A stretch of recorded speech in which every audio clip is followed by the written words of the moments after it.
தாம்பரத்தில் ஏற்கனவே மருத்துவமனை இருக்கிறது. ஆனால் அன்றாடம் கூடுதலான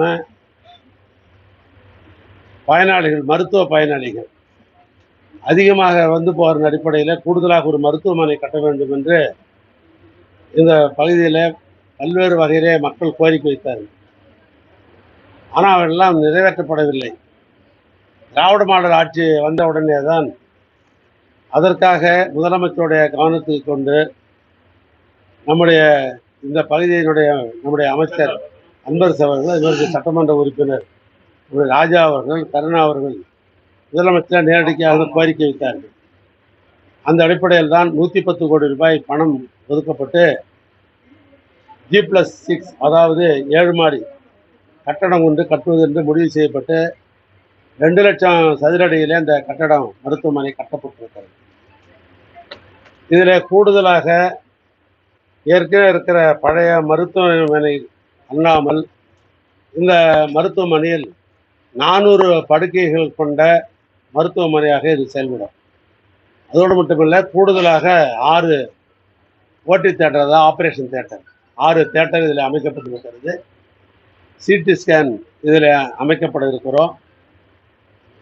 இது அல்லாமல் இங்கே தேவையை கருதி சிறப்பு சிகிச்சை பிரிவு, குழந்தைகள் நல பிரிவு, அதனில் புறநோய் பிரிவு, அவசர சிகிச்சை பிரிவு, அதனில் பச்சை குழந்தைகளுக்கு என்று தனி ஒரு பிரிவு, இந்த சுகருக்கான தனியாக நீரிழிவு நோய் அதுக்கு தனி பிரிவு, இப்படி பல்வேறு சிறப்பு பிரிவுகள் இந்த மருத்துவமனையில் அமைத்திருக்கிறோம்.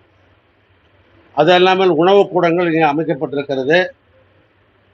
மருந்தகம், அதாவது ஸ்டாக் வச்சிருக்கிறதுக்காக இங்கே அதுக்கான தனி ஒரு பிரைவசியாக ஒரு கட்டடம் கட்டியிருக்கிறோம்.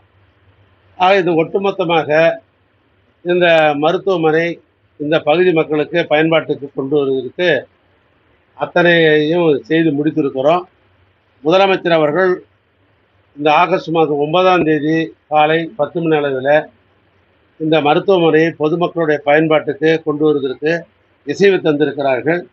எனவே இந்த மருத்துவமனை அவர் திறந்து வைத்துவிட்டு இன்னும் இந்த மாவட்டத்தை சார்ந்த பல்வேறு அரசு நலத் திட்டங்களை வழங்குவதற்காக ஒரு பொது மேடை போடப்பட்டிருக்கிறது, ஒரு அரங்கம் அமைக்கப்பட்டிருக்கிறது. அந்த அரங்கத்திற்கு சென்று பொதுமக்கள் பயன்பாட்டுக்குரியவர்களை அவர் செய்வார். இந்த மருத்துவமனை பொறுத்தளவுக்கு சிஎம்டிஏ என்று சொல்லப்படுகிற கட்டட அனுமதியை பெறப்பட்டிருக்கிறது. சுற்றுச்சூழல் இசி